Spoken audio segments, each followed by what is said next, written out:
welcome back to Surrounded by Bourbon episode 3. My name is Phil, aka Causeway Whiskey, and I'm an Irishman who's exploring the wonderful world of bourbon. And today we are looking at Evan Williams Black Label. So, like I said in previous videos, back in Ireland and the UK until relatively recently, there wasn't a great selection of brands available to us to explore. And certainly I don't think I've ever seen Evan Williams in a store back home. I do know that it's probably available on some of the online specialists like the Whiskey Exchange or Master of Malt.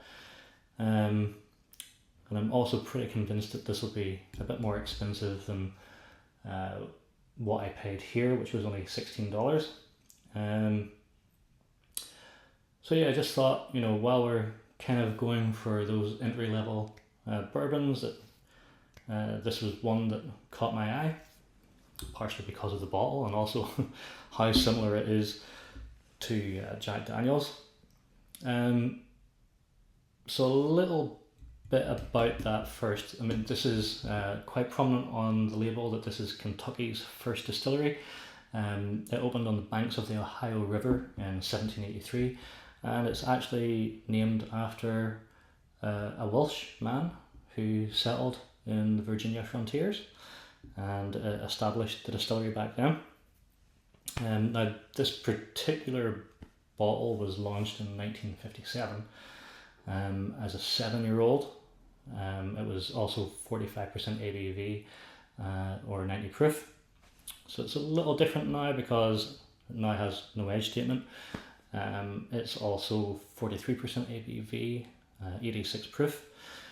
And like I mentioned, you can see that it has quite a similarity to Jack Daniel's, the black white label, distinctive square chunky kind of bottle.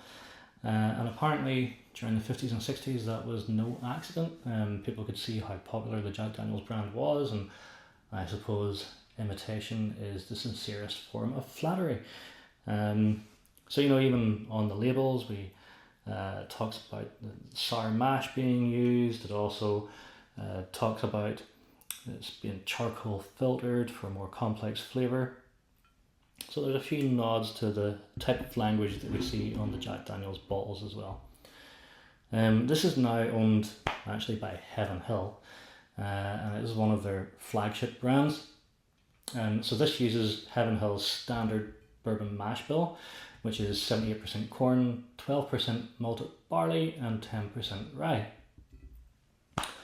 So, as I stated, this no longer carries an age statement, but we can see on the label that it is a Kentucky straight bourbon whiskey. So we know that from our previous video that means that it is at least 4 years old. And doing a bit of research into the brand, apparently this is actually sort of around 5 to 5.5 years old, this whiskey. So that's about as much as I know about the brand of Evan Williams. So why don't we get into the nosing and the tasting, and let's see if it can do any better than the previous incumbents on this little table, and see whether Evan Williams can make a good impression on me. Is this a good entry-level bottle of bourbon to start off with? So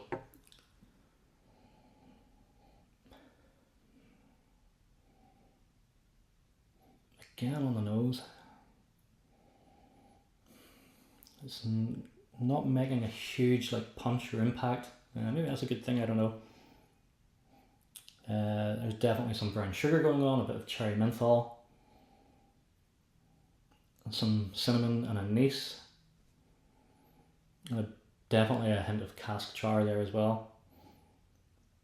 So nose wise, I think it's a little more interesting than either the Jim Beam white label or the Jack Daniel's was.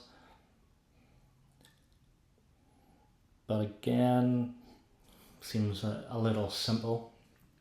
So let's try this on the palate, shall we?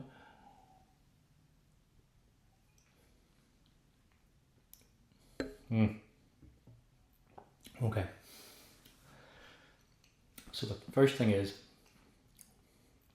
this is pretty hot and peppery, surprisingly, because it's only 10% rye. But again, mouthfeel, pretty thin, doesn't really coat the mouth terribly well. But man, that is hot when it first arrives. And I'm kind of surprised because it's not really a high proof bourbon. So yeah, interesting. We'll go for a second sip and see what more we can get out of this.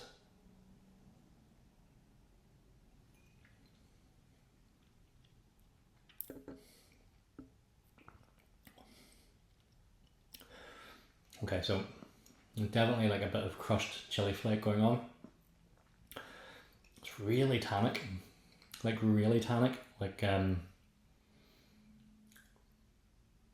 cold unsweetened black tea. That's kind of what I'm getting. It really dries your mouth. Okay, let's see if we can get anything else.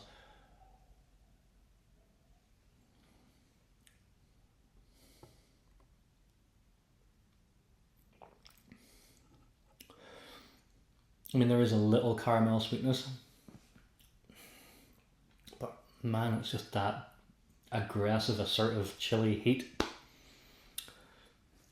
And that really dry, tannic black tea and nearly like oat chips. As if you've been sucking oat chips. Which I wouldn't recommend you do, because if this is how it tastes, it's not very pleasant. Finish wise, thankfully pretty short. It's very dry to the point now where I feel as though I've kind of been chewing cardboard or like envelope glue. That kind of tart bitterness. So yeah, this is not floating my boat, guys. I'm going to be quite honest about that.